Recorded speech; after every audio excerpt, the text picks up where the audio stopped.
Yeah, I guess I got nominated to start off. And what I was asked to speak about was what we see as being the important aspects of this particular election. There are probably several ways you can address that issue. Some of them are relatively pragmatic and short-term, and others are longer-term questions about what the outcome of this election could potentially mean. Obviously, the thing that is getting the most attention is the balance in Congress, and whether or not after this election we will continue to have a Democratic Congress that can and will work with President Obama in trying to respond to the economic crisis that we're facing right now. And the outcome of that, I think, is hard to say. If you follow the polls and follow the news, it's going to be an interesting election night, both here in Ohio and national. I think, sort of as a subset to that question about what is the outcome in Congress, there's also an issue around the Tea Party candidates that have made it to the ballot on the Republican side. I can see two ways that can potentially work out. One is that some of those candidates who are on the ballot from that end of the spectrum may wind up causing the Republican Party to lose some races that they otherwise thought they would have won. Point to the Senate race in Kentucky is a good example of that. A year ago, I think nobody would have thought that the Democrats had even a ghost of a chance of capturing the Senate seat from Kentucky. Now we have a real race. And it's conceivable, I'm not going to predict it, but it's conceivable that Jack Conway could wind up getting elected to the Senate from Kentucky. Same things happen in Delaware with Christine O'Donnell, who won the primary. That was probably a seat that the Republicans anticipated being able to pick up, and now it's beginning to look like they won't. Similarly, in Nevada, with Sharon Angle running against Harry Reid. A year ago, Harry Reid was being, pronounced dead on arrival in this election. No longer the case, so I don't know how that's going to work out. And it will be interesting to see, depending on what that outcome is, what effect that has within the Republican Party. If the Tea Party candidates win and go to Washington, they will form probably a Tea Party caucus, and they will push hard for the Republican Party to be responsive to their views. And that will push the Republican Party further, in my view anyway, to the right. And I guess from my perspective, as a Democrat, that actually probably is helpful to us, because in the end, elections are decided in the center of the political spectrum. And whichever party is more able to reach to that center is more likely to do better.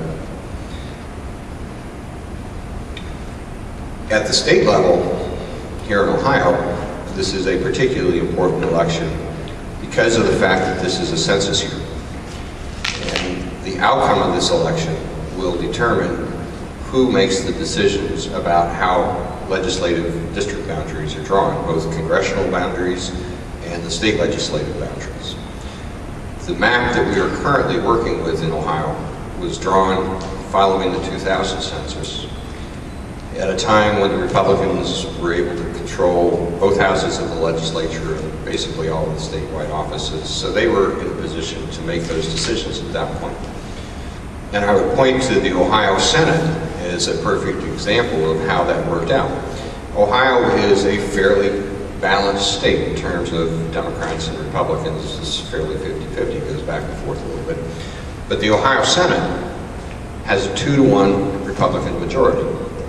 And the reason, of course, is that the districts that were drawn after the 2000 census made certain that those districts were ones that Republicans would find easier to win.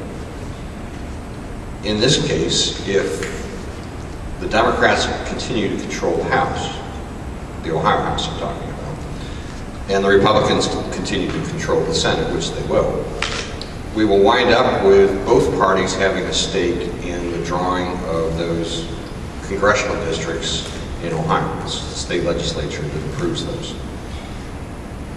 We're going to lose 2 seats probably in Congress, so all of the congressional districts are going to change somewhat. And that process of drawing those boundaries will have an effect really for the next decade in Ohio politics.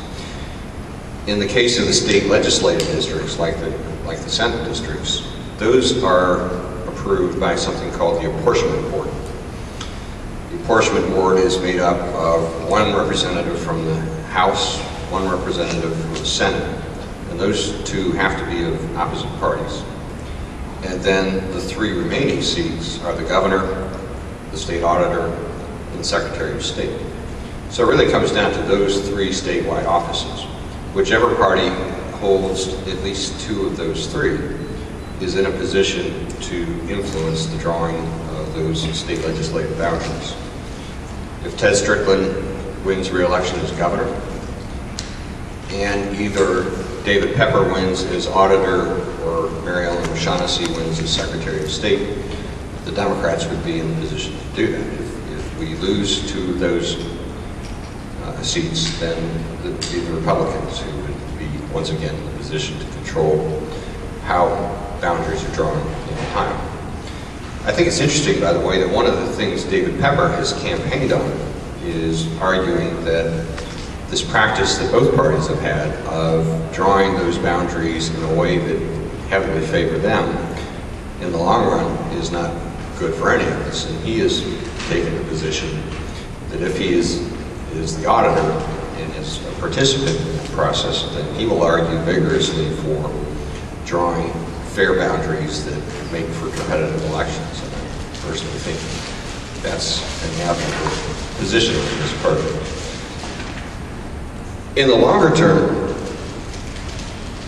I think the 2008 election represented a significant sea change in American politics. We had had a long period of time where conservative Republicans had slowly worked their way towards gaining control of basically all of the branches of the federal government. Beginning in 2000, really from 2000 until 2006, they were able to achieve something that they haven't really been able to achieve maybe since the 1920s. And that is that they control both the House, U.S. House, the U.S. Senate, they control the White House, but they also had a majority in the Supreme Court. There had been times where briefly they might have had the House and the Senate and the White House, but they didn't have the Supreme Court. So beginning at about 2000 up to 2006, they were now in a position to really move forward with some of the things they had been arguing for many years.